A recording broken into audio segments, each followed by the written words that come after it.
এরকম কম মানুষ আছেন যারা ছোটবেলায় একটা লক্ষ্যকে ধরে রেখে জীবনে সেই লক্ষ্যটাকে পূরণ করতে পেরেছেন। 90% মানুষ কিন্তু নিজেদের লক্ষ্যকে পরিবর্তন করেছেন, নিজেদের জীবনকে পরিবর্তন করতে পারেননি। হয়তো 5% মানুষ এরকম রয়েছেন যারা নিজেদের জীবনকে পরিবর্তন করেছেন কিন্তু নিজেদের লক্ষ্যে স্থির রয়েছেন। যদি আপনার অথবা আপনার পরিচিত কারো জন্মকুণ্ডলিতে বিশেষভাবে রাহু গ্রহই কিন্তু আমাদেরকে লক্ষ্যচ্যুত করে। রাহু কিন্তু বিভ্রান্তির কারক গ্রহ। যদি এই রাহু গ্রহ আপনার বা আপনার পরিচিত কারো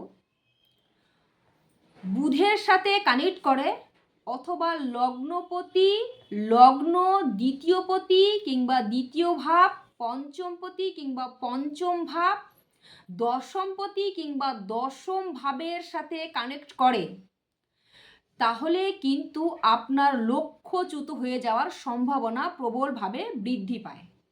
শুধু তাই নয়, এই রাহু যদি বুধের সাথেও কানেক্ট করে তাহলেও কিন্তু আপনার লক্ষ্যচ্যুত হয়ে যাওয়ার সম্ভাবনা কিন্তু প্রবলভাবে বৃদ্ধি পায়।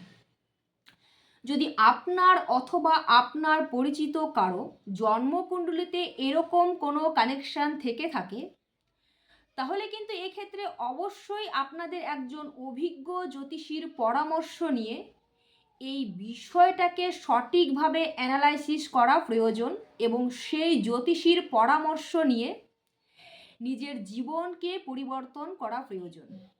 নিজের লক্ষ্যকে পরিবর্তন না করে নিজের জীবনকে পরিবর্তন করুন। দেখবেন জীবনে আপনি আপনার লক্ষ্যে পৌঁছতে খুব সহজেই কিন্তু আপনি আপনার লক্ষ্যে পৌঁছাতে পেরেছেন।